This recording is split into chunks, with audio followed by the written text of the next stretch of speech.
as you say, next year is the year of elections, biggest electoral event ever in world history, more than 2 billion people voting, India, Pakistan, Mexico, Taiwan, Britain, the United States. We put Russia in brackets, thanks to the way that Putin has destroyed Russian democracy.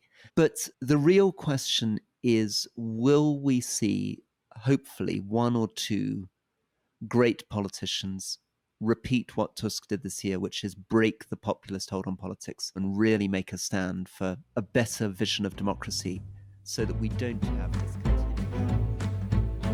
Welcome to the second episode of the Restless Politics Holiday Special and Roundup of the Year with me, Rory Stewart. And me, Alastair Campbell. What's special about it exactly? Well, what's special about it is that we're trying now to do the whole of 2023. And this is a two-parter. Hopefully people will have listened to us yesterday. And by doing the whole of 2023, I think we're going to begin to see some shapes and themes, which we often don't get in the day-to-day fight of the weekly politics. Now, I have a question for you for part two. Yeah. What was your surprise of the year? What surprised you in 2023? Oh, David Cameron coming back. That was the only thing that nobody had a whiff of that, did they? For international listeners, just remember, our former Prime Minister, David Cameron, suddenly came back as the Foreign Secretary, having not been a Member of Parliament. Very, very unusual in our parliamentary system. And so he went to the House of Lords as Lord Cameron of Chipping Norton. They all forgot about all the Greensill scandal and all the other stuff. And he's now globetrotting and, as you said yesterday, pretty busy trying to get Britain's foreign policy back on the map. It was interesting, earlier this week, he met both Macron and Maloney. Now, I don't think many foreign secretaries would meet heads of state and government like that. No. So that's because he was a former prime minister. Exactly. I think he's one of those very, very rare. The only equivalents I can really think of are, of course, US secretaries of state, and particularly when they were people like John Kerry and Hillary Clinton, who'd been these. But sure. Your surprise of the year? My surprise of the year, I think probably two big things. The first thing is that cliche from detective stories, the dog that didn't bark. Oh. In this case, the fact that the horrors of October the 7th, the terrorist attack, the horrible terrorist attack perpetrated by Hamas, and then the horrors of what we've seen in Gaza and these retaliatory strikes have not yet led to a regional conflict. And I think that's something that would have been very difficult to predict. People were absolutely assuming that Hezbollah would be drawn in much more quickly, Iran through Hezbollah, that other regional players, and that this would almost be like the beginning of the First World War, in which the Balkans was the tinderbox for exploding a regional conflict. So I think the dog that didn't bark is the way in which this thing is horrifying. It's become globalized, but it hasn't yet brought in regional military responses. And then on the other side, the very rapid collapse of democratically elected governments in Africa. 2023 was, amongst other things, the year of coup d'etats. 7 coup d'etats in just over a year. And not just now stretching right the way across the Sahel, so connecting coast to coast. You've talked about Sudan, but stretching right the way across Mali, Chad, Niger, but also dropping down to Gabon and almost in Sierra Leone. So that's my surprise of the year. I wonder that I was interested. Presumably, you might also add in the Dutch elections. You know what? I'm not sure I was that surprised about that. No, I was. I thought in the end that Wilders wouldn't win. So yeah, that was a surprise. That genuinely was a surprise. And I think horrifying for the Netherlands. I mean, I think we got a lot of feedback on our attempts to explain our way through the details of Dutch politics. But one of the reasons I think we got such taut and sometimes quite angry responses is it must feel to many people in the Netherlands, as it does in the United States when Donald Trump was elected, that they are just in absolute shock that Geert Wilders, this sort of almost comical right-wing, but not comical, I mean sort of in a nasty way also, right-wing figure who's been sort of marginalized since the late 1990s, has now managed to get more votes than anybody else in the election without even really having a valid political party. Yeah. I mean, the reason why I was surprised that he did as well as he did, but I think that we've been talking a lot this year about the rise of populism, or the continuing hold of populism in certain countries, which is why I was so pleased, we both were, that Donald Tusk won in Poland. But we had an election in near Dresden, a mayor election last week, where the AfD won it. So this idea that the Alternative for Deutschland are not a party of power, they now have an elected mayor, and you can see it's having an effect on other politicians. One of the big stories in Germany at the moment is the focus on Markus Söder, who is the minister president, the prime minister, as it were, of Bavaria. Incredibly important, because Bavaria is the sort of economic powerhouse of Germany. Absolutely, in some ways. Yeah. And where they have he's the leader of the CSU, which is the sister party of the CDU, but he's one of those rare Bavarians who's sometimes seen as a possible future chancellor, and he's been up to all sorts of stuff, which I think is a direct response. So, for example, there he is in Bavaria. There was a story about a creche, a nursery in Hamburg. And the story was a kind of classic tabloid. Hamburg, of course, North story. Germany, so other end of the country. Way miles, hundreds of miles away from Bavaria. And the story was that that this nursery had banned a Christmas tree. Okay. Now, it turns out they've never had a Christmas tree because they find in lots of these nurseries that small children, if you have a Christmas tree, they tend to crawl under it, pull it down, and it's a bit dangerous. So they have everything else to do with Christmas, but Just not no a Christmas tree. Yeah. Markus Söder, the minister president of Bavaria, has made a huge thing about this. Christmas is cancelled. All this nonsense, which you've seen as a populist right all around the world. And that I find quite alarming, because on the one hand, it shows that he thinks to play the populists is to play their own game. I think he's wrong. But it also shows, I think, that the AfD are sort of setting the tone of debate. And we keep coming back to this, don't we? Because, of course, the success of the populists isn't usually that they are geniuses. They're being successful all over the place. Swedish Democrats in Sweden, with genuine neo-Nazi roots, with actual senior members of their party being exposed and expelled for basically being Nazis. Finns, Maloney, etc. But it's not that these people are geniuses. It's that there is a huge vacant space which seems to make it easy for populists at the moment. And of course, that is partly the failure of the moderate politicians. If you were to talk to these populists, they'd say, yeah, it's not that I've invented a whole new sort of charisma, that I'm the most brilliant campaigner in the world. It's pretty easy at the moment in European politics to win votes by standing up and talking about immigration, because people feel the main parties are not dealing with immigration the way they want. Talk about failing economies and frozen growth. Get people very skeptical about climate. Get people very skeptical about cultural change. That's why the Christmas stuff is coming in. And that then means that the mainstream politicians have two choices. They either, as you say, try to get into that zone, and that's where both you and I have been very uncomfortable with the direction the Conservative Party in Britain sometimes takes to try to steal those lines on immigration and small boats. And it goes wrong for them, of course, because you can't outcompete the populists on the right. Because in the end, Rishi Sunak is always going to be more controlled by, in our case, Victoria Prentice, an attorney general who's trying to be moderate and thoughtful, trying to hold some bits of international law together. So you can always be outmaneuvered by the right. The alternative, though, which you're proposing, is still quite difficult, which is how do you make a really attractive, exciting, charismatic message in the center ground and take the oxygen away from these people? Well, I think on immigration, I saw John Nicholson, the SNP MP, who was, I can't remember where I saw him, but I saw him interviewed somewhere, where he was saying that the entire debate, for example, around immigration, is focused as a negative. Nobody making the positive case for immigration in a modern economy.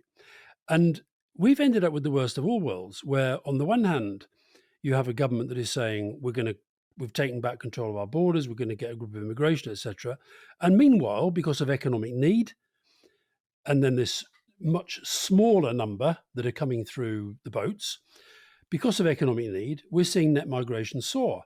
Now, I actually think if we'd had a politics which was honest about the need for immigration and which was educating people about the way that the migration flows are going to get worse, not better, more complicated, not more simple, because of climate, because of war, because of inequality, etc., then I think people can be the mainstream is much, much more reasonable. But if they're being bombarded with one set of arguments, then the debate gets completely skewed. And I worry that too many of the politicians have just allowed the debate to be skewed, and now they're scared of it. Well, can you imagine how very different the Brexit debate would have been if the pro-Brexit politicians had said, we're going to take back control, and that's going to mean that we will have 1.2 million people coming into the United Kingdom. There just won't happen to be people from Poland, right? There'll happen to be people from Nigeria, South India. Asia, etc.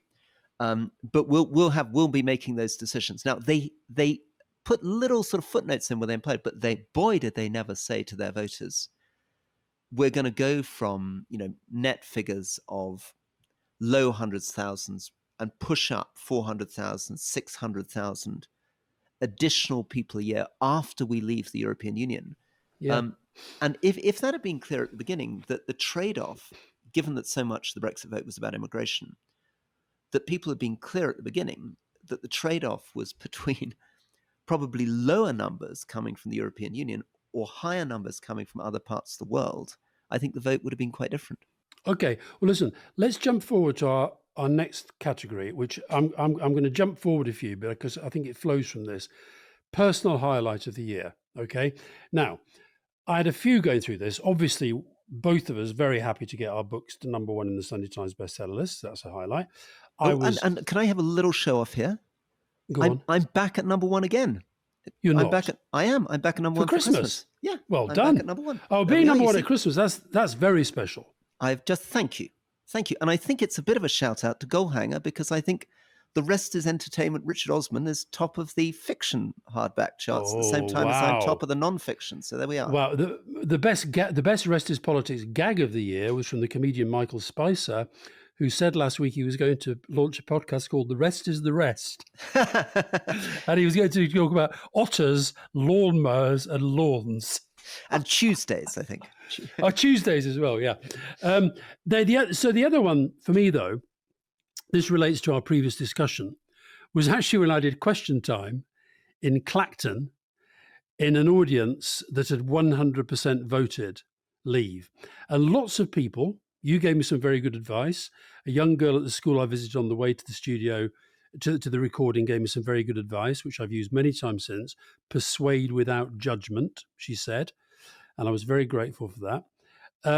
But the reason it was a personal highlight is because so many people said, you're mad doing it. They'll howl at you. They'll shout you down. But actually they didn't. And they listened very respectfully. They applauded very loudly when I said that the problem wasn't them. The problem was the people that had lied to them. And I think on some of these debates, there has to come a point where Labour, Lib Dems, SNP stand up and say to the public, are you ever going to get tired of believing these people's lies?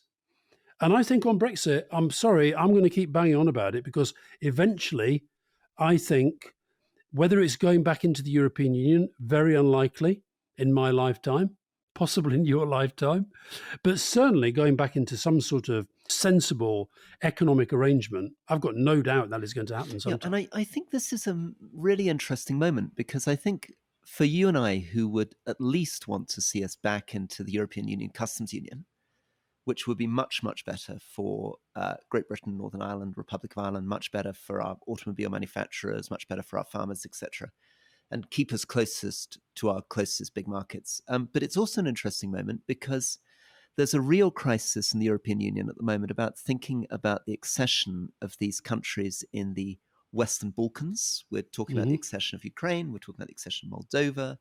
We're talking about Serbia, Kosovo. So it may be that there is a world in which the UK could begin to define, as it were, an outer circle of Europe, very Mhm. close to Europe politically and economically, without necessarily being part of the inner political structures, and provide actually an interesting space for some of those other countries We as should well. maybe.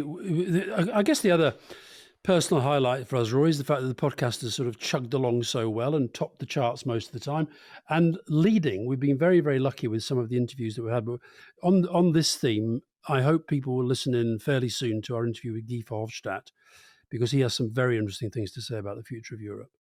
Can I just on personal highlights then, if you've introduced this category? For me, personal highlight, I think, has been that this has been the year of my transition back to Britain. I was away for nearly 3 years. I was uh, teaching in the United States, and then we were living in Jordan as a family. And the lovely thing for me has been we got back about 2.5 months ago, is how well my two boys, who are just now 9 and 6, have transitioned back into Britain. And so my personal highlights, a huge shout out to Miss Emma and Dr. Quinlan, who are their two teachers, who have been such incredible examples of dedicated teachers who really love teaching 6-year-olds and 9-year-olds, who really brought out the best of them and really helped them transition back and made me very proud of Britain. So there we are. Good, well done. Book of the year. Book of the year. Go on then. What's your book of the year? Well, the one I chose in the New European was the book I've mentioned a couple of times on the podcast, Life in the Balance by Jim Down, who's an intensive care doctor. Absolutely brilliant account of his life and the choices he has to make and the emotions he has to deal with. There has been an absolute plethora of books about the dire state of politics. Yours, mine, but I don't think we can choose our own books as books of the year. I think even I will stop at that. I might bribe others to do it. But I think that, although I see we've both been nominated for the Parliamentary Book of the Year, but thankfully in different categories, so that's good. Thank goodness for that. Yeah. But I'm gonna. So shout out for Ian Dunt's book, shout out for James O'Brien's book, which have both been about how awful politics is. But the one I think that maybe gave most hope amid all the absolute awfulness that it chronicled was Chris Bryant's book, Code of Conduct. It really did bring home just how awful this parliament has been from a standards point of view. But he then set out some pretty interesting ideas as to how you can fix it pretty quickly. Very good. Okay. Well, I mean, I think there's been. I mean, one of the lovely things about coming back to Britain, but I don't want to encourage any more of this because. So please don't get the wrong end of the stick if anyone's listening to this. I have been sent some quite interesting proofs of books that are coming out next year. Please stop sending them to me because I'm afraid there is a limit to how many books I can read in a week. But there's a really interesting book coming that I think you'll enjoy by a guy called Gary Stevenson called The Trading Game, which is a just shocking story of the only thing which I think is possibly more dysfunctional than politics, which is working in the trading floor of an investment bank, blowing up the world economy in 2008. It's just a sort of is it about the crash? It's about the crash. It's about him. He's a working class boy from a very from a deprived background in the East End of London, who is just a brilliant mathematician and gets hired by one of the most famous banks in the world, and then proceeds to just go through the full horror and moral corruption of how those banks operate. So I'm reading one at the moment, which is out next year, by Zainab Badawi, An African History of Africa, oh, which you great. will definitely enjoy. And I'm about a third of the way through. The two most interesting things I've learnt so far, one is that I didn't realize Tutankhamun became king when he was 8. I learned that actually from my 6-year-old, from the great Miss Emma. In fact, There we you made a go. mask of Tutankhamun together. He also Ah, got married very, very young, my he 6-year-old. got married at 12 and he died at 18. Yeah, exactly. Anyway, you will definitely enjoy that one. Just on books here, very, very quickly, because we're a little bit of politics stuff. I find Bill Gates a sort of impressive and infuriating individual. Every time I meet him, we seem to get into these sort of weird strange arguments where he's absolutely determined to pulverize me and prove me wrong about every single thing that I say when we're trying to have a polite conversation. But his book, How to Avoid Climate Disaster, if you're looking for a good summary, it's really good. It's Okay. surprisingly well written, thoughtful. And then my shout out for my book of the year um, takes a little time to get going, but it connects a lot to what you were saying about Cleopatra. It's a book by Josephine Quinn, and it's called How the World Made the West. You've got to push through the first couple of chapters, but it's an astonishing description for anyone like me who's interested in archaeology, ancient history, the ancient world, of how much Western civilization as we know it, Greek and Roman civilization, was created by the Middle East, by Egypt, and particularly by the Levant, that sort of the shoreline stretching from Gaza up into modern Lebanon and Syria. Our gods, our writing, our numbers, our pottery, our statuary, our very, very fundamental belief systems. And it's a story of the Bronze Age, and and Josephine Quinn, who's a British academic, has managed to. I don't know how she keeps all this stuff in her head, but she has made archaeology of the Bronze Age more exciting than anything that I've read for a long time. Should we take a quick break and then maybe bring you in with a film of the year? Welcome back to the second half of the second part of our look back at 2023 and kind of look forward to 2024. Film of the year here, Rory. Oh, blimey. Well, we never talked about Barbie together. That definitely was not my film of the year. I was actually a bit distressed by Barbie. I've it's actually been really sad. I mean, it's probably because I've got two young children. We don't get out enough. I've been struggling on films. I did see a couple of great plays. Can I just quick shout out to the West End, which I think was putting itself together? So both at the Harold Pinter Theatre. Most recently, I saw a play called Lioness. It's a new play, which I thought was a very strange, moving account of the breakdown of a marriage, of abuse, of questions around gender. I mean, I'm making it sound too theoretical, but I thought it was beautifully enacted with a dominating performance by Kristen Scott Thomas. But my real shout out in that theatre is to a play called Semmelweis, written by a friend of mine called Stephen Brown, which had Mark Rylance in the starring role as the doctor who discovered essentially the beginnings of germ theory. He discovered that in the Vienna General Hospital in the late 19th century, mothers and babies were dying at an unbelievably alarming rate, much, much more in the wards looked after by doctors than in the wards looked after by nurses. And he tried to argue that what they needed to do was wash their hands. And for this suggestion, essentially, his career was completely destroyed and he went mad. And he was wrecked for trying to suggest that people wash their hands, and was then vindicated later. And this story beautifully brought to the stage in an incredible production by Tom Morris. Anyway, over to you on films. Excellent. Well, a couple of plays. Dear England by James Graham, about Gareth Southgate and penalties. Absolutely brilliant. And honestly, you do not have to be a football fan to realise that it's a work of genius, which is what James Graham is. My film of the year, I think, is Anatomy of a Fall. Sandra Hüller, who's a German actress. It's a French-made film, which is mainly in English. And your play was about the breakdown of a marriage. This is about the breakdown of a marriage. But it's absolutely gripping. She is mesmerizing. The story involves her husband falling off a balcony, and the kind of the drama is the court case at which it has to be established: did he take his own life or did she kill him? But in the middle of it, part of the evidence is that he secretly taped conversations that he had with her, and these are played in the court, and then in the film they're acted out. And so this is the rest is politics, right? When you see the way that these rows develop from something quite small into something brutally, intensely horrible between two people who claim to love each other, you kind of in the middle of the Israel-Gaza thing, you kind of see how diplomacy has to sometimes be better than shouting at each It's a other. great title, isn't it? Anatomy of the Fall. Well, the fall is literally the fall off the Yeah. balcony, But yeah. and it's got this beautiful the other star is this young boy who's their child who's going blind, and he has this wonderful dog who's also a great character in the film.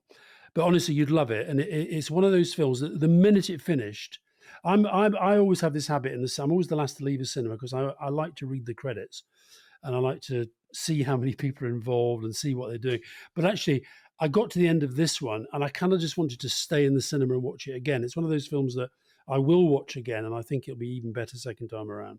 Great. Okay. Well, now, did you have were there any novels that came through? I mean, I did enjoy Sebastian Faulks's new novel, which is called Seventh Son, which has got a very, a really intriguing development. The thing is so much about the texture and details of the surprise plot that I can't actually describe it without a spoiler.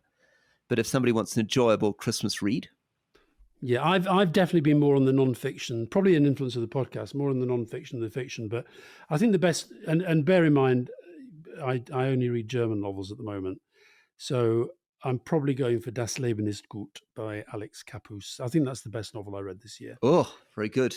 I mean, there's something interesting about novels, and which maybe we can, when we've got more time, explore a bit more. I mean, I was thinking about British novels. I very much was of the generation where there was this amazing thing where Granta had, best of young British novelists, and I was part of the generation where these people like Martin Amis, Julian Barnes, Kazuo Ishiguro, Ian McEwan, Salman Rushdie, all kind of sprung to prominence at the same time. And it's actually quite a male-dominated list, that, isn't it? But a sense that there were these great kind of celebrity writers, and I guess this was probably the 80s, early 90s. And there's maybe it's a bit like a conversation about boxing, whether novelists are maybe less central to the kind of culture.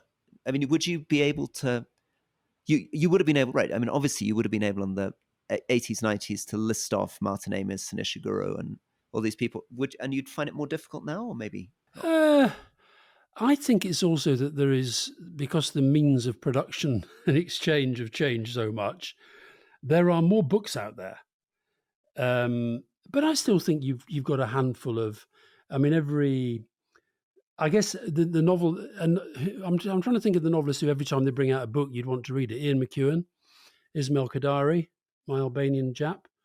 I mean, Ian McEwan's not getting any younger. Salman Rushdie's not getting any younger.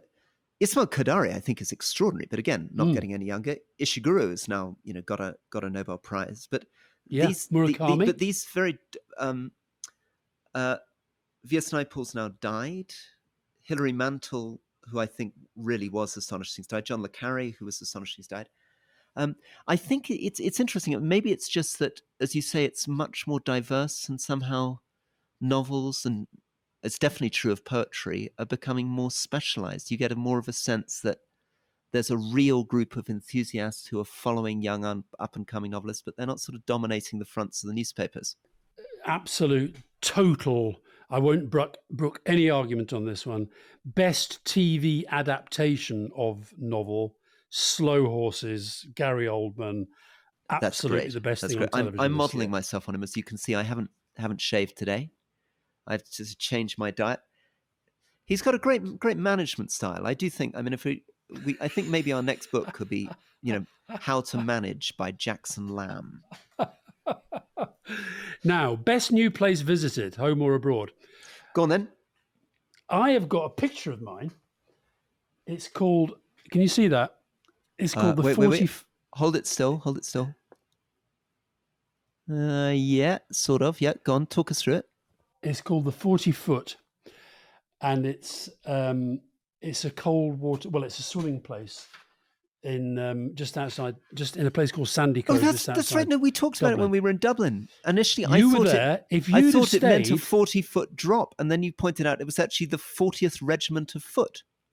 Well, it's where it's right by what's known as the James Joyce Tower, and which is where the opening scenes of Ulysses took place, and where Buck Mulligan, who's the main Joyce's character, goes to the 40-foot where he takes a dip, and it's described as the snot green sea, the scrotum Scrotum tightening tightening sea. I sea. remember that. Yeah. And then he says, epi oinopa ponton. So it's great. The snot green sea, the scrotum tightening sea, epa opa ono. And then I think he says thalassa, epi oinopa ponton. Across the wine dark sea is what he's saying. He's quoting Homer, isn't he? Well, look, if you just stayed, if instead of buggering off back to London, if you just stayed overnight, you could have come with me and the guys from KPMG. And my favorite quote from and I actually could have gotten to the water, and actually, instead of just being able to recite it, I actually would have put my toe in. I'll send a picture to put in the newsletter of this picture. It's of a group of people in snow alongside a sign "Togs must be worn," which is there. This is a place where people have been swimming for 250 years, but women have only been allowed for the last half century. But it was absolutely beautiful. I once heard one of the best places I've ever swum. Your friend Seamus Heaney, famous Seamus, give a lecture. One of the only lectures I ever went to at Oxford, when he was professor of poetry, which focused on how important towers are to Irish literature. So he talked about James Joyce. He also talked about Spenser and his tower. He talked about Yeats and his tower, and he tried to connect the themes of Irish literature around the theme of towers. So it's wonderful. Was it convincing?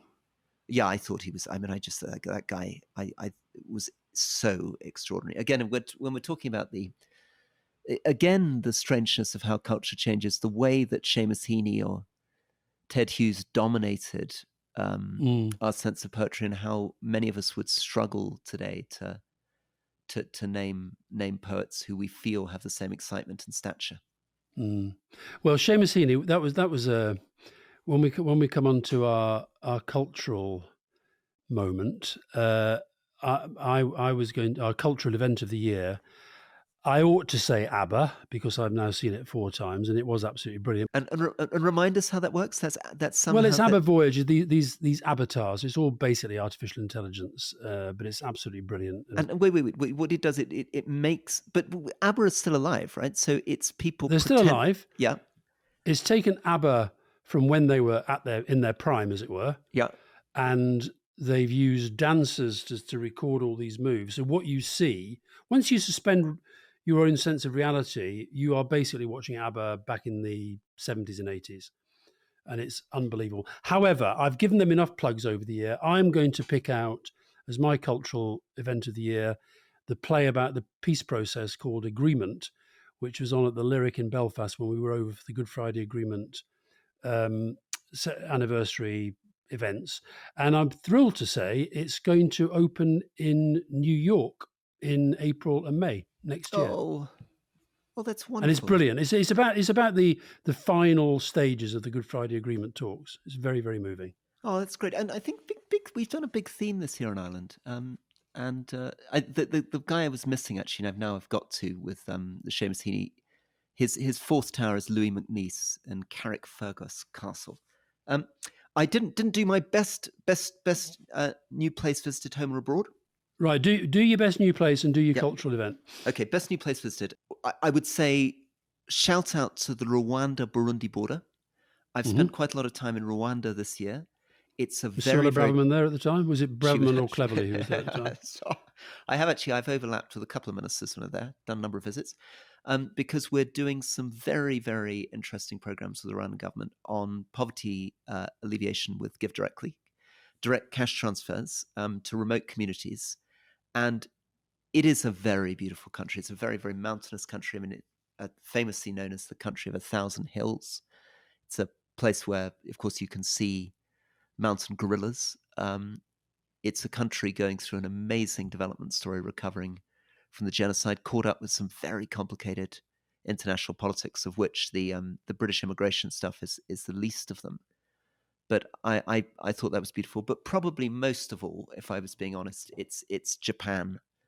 I was really lucky to get to bits of Japan that I'd never seen. I went to Naoshima, which is a series of, which is an island with modern art installations. I went to Ise-Jingu, which is the great Shinto shrine of the Japanese royal family. and I was lucky enough, and this was with my friend Reid Hoffman, lucky enough also to go and see a place called Koyasan, which is where a form of esoteric Buddhism was started in the mountains of Japan, and it remains an extraordinary country. I mean, despite its economy having been flatlining since the 1990s, despite demography going in the wrong direction, many things that would make you very anxious, and corruption scandals that we've talked about, it is just a mesmerizing country.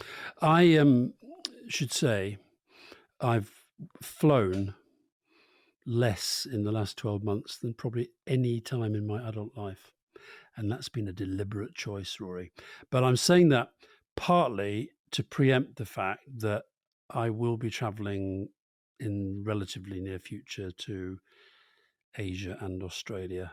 God, blimey, So, that's going to make so some I challenges for us. hope the eco warriors won't shout at me too much. I've really tried this year, and I've actually been quite successful. Shout out to you, actually. You have been good. You have been good. I noticed when I got on an internal flight, you got on a train, took the sleeper, arrived extremely grumpy and exhausted the next morning, but you did do your bit. What about your cultural event of the year? Cultural event of the year, I think quick shout outs to British Museum. It's got a great exhibition on Myanmar, Burma, where worth going for Restless Politics listeners because it connects the unbelievably horrifying overlooked tragedy of Myanmar, Burma to its extraordinary culture. The Chanel exhibition at Victoria and Albert Museum, which Shoshana and my mother really loved. Tom Hanks's Light Room, which my friend Tommy White has helped to produce. And then we're going to go together, I very much hope, to see Cabaret, which my friend Charlie Wood has helped to produce, which we could make a Restless Politics trip. We could wear our jackets. We could go together. We'd go together in our jackets. Yeah.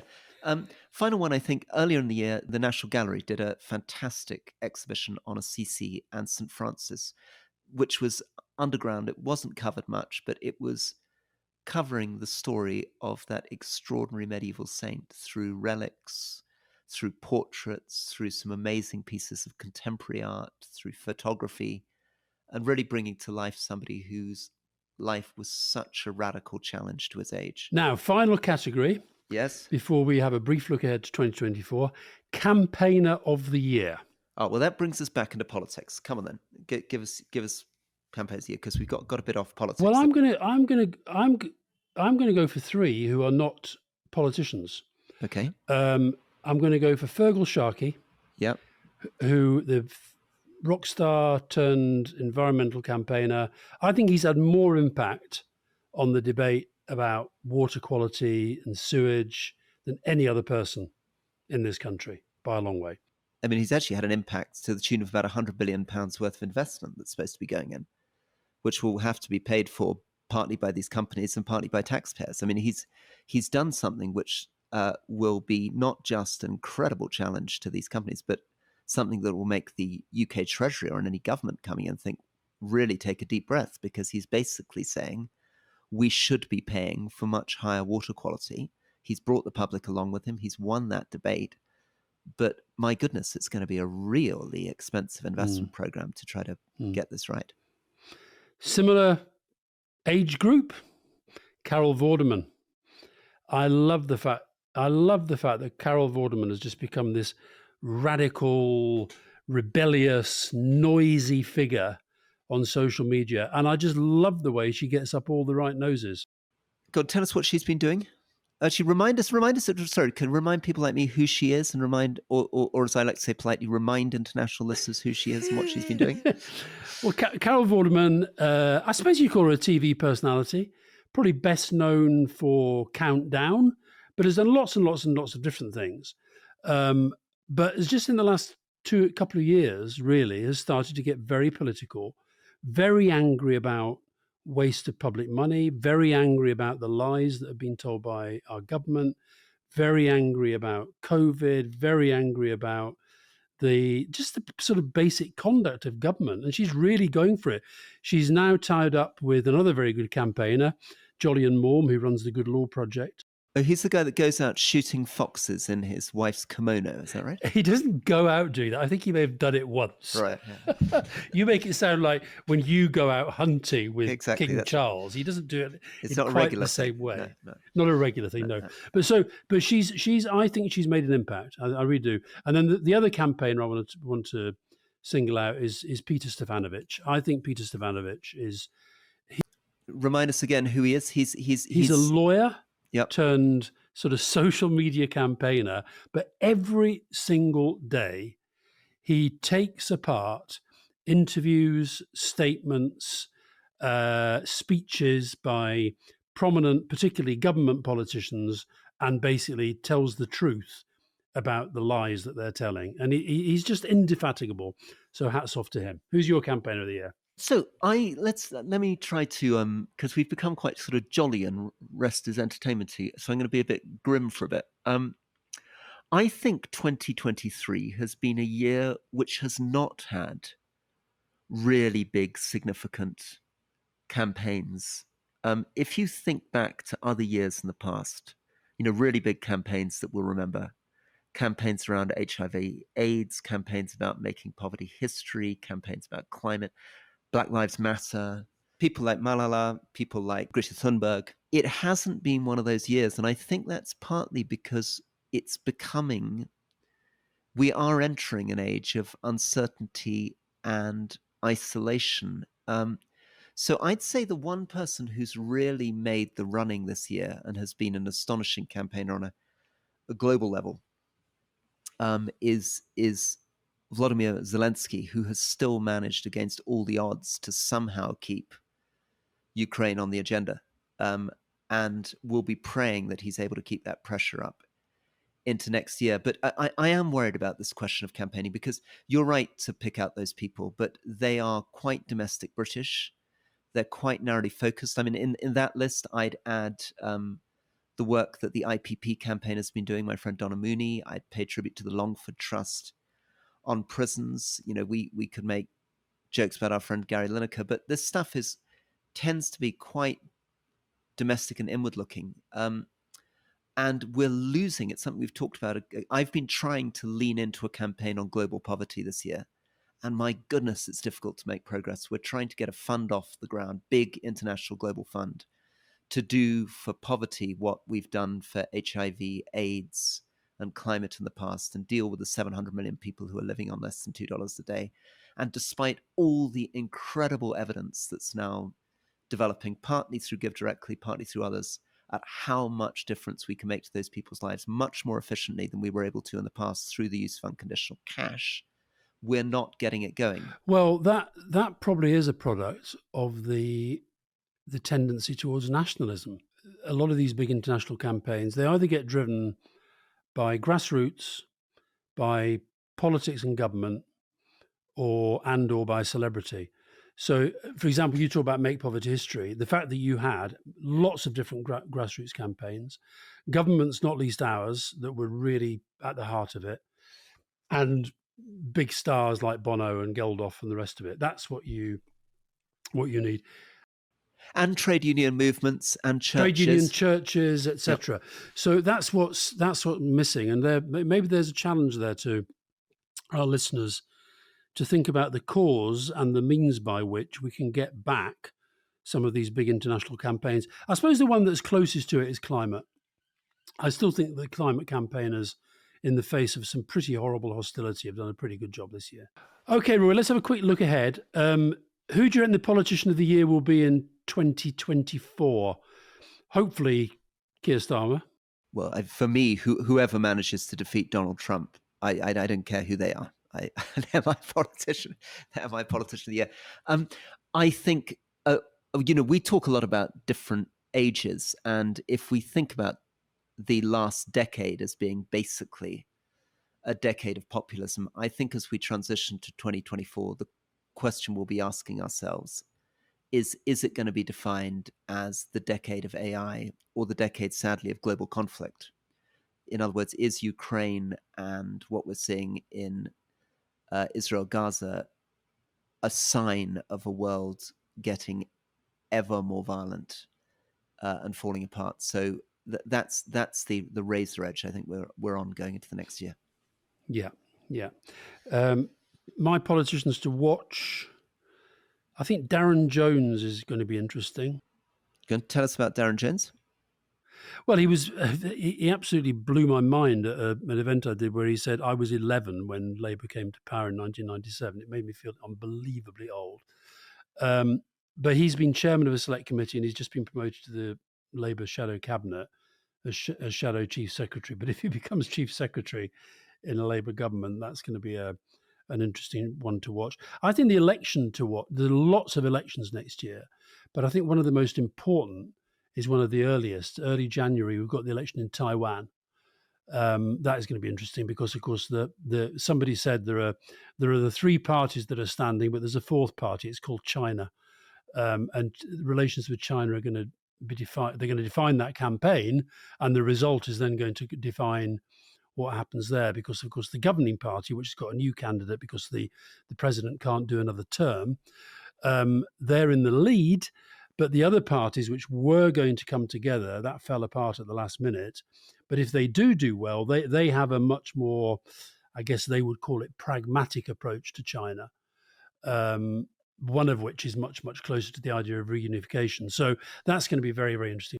Yeah, so I think the politicians in general to watch from my point of view are we going to be able to find next year another Donald Tusk to take your hero from this year? So, as you say, next year is the year of elections, biggest electoral event ever in world history, more than 2 billion people voting, India, Pakistan, Mexico, Taiwan, Britain, the United States. We put Russia in brackets, thanks to the way that Putin has destroyed Russian democracy. But the real question is, will we see, hopefully, one or two great politicians repeat what Tusk did this year, which is break the populist hold on politics, break through and really make a stand for a better vision of democracy so that we don't have this continual sense of democratic backsliding, democratic decline, democratic collapse. By the way, what you're saying, I think, lends weight to the argument I've been making in recent days and weeks about Labour putting this at the heart of their campaign.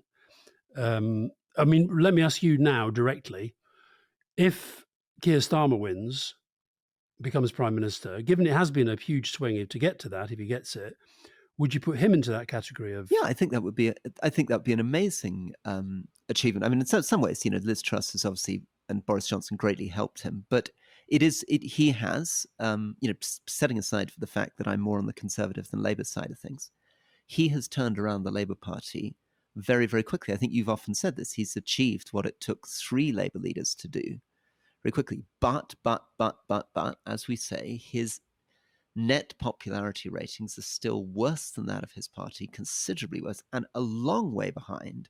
He's got negative net popularity. He's not down where Rishi Sunak is, but at this stage, Tony Blair was well ahead in positive terms. David Cameron was well ahead when he was in opposition in positive terms.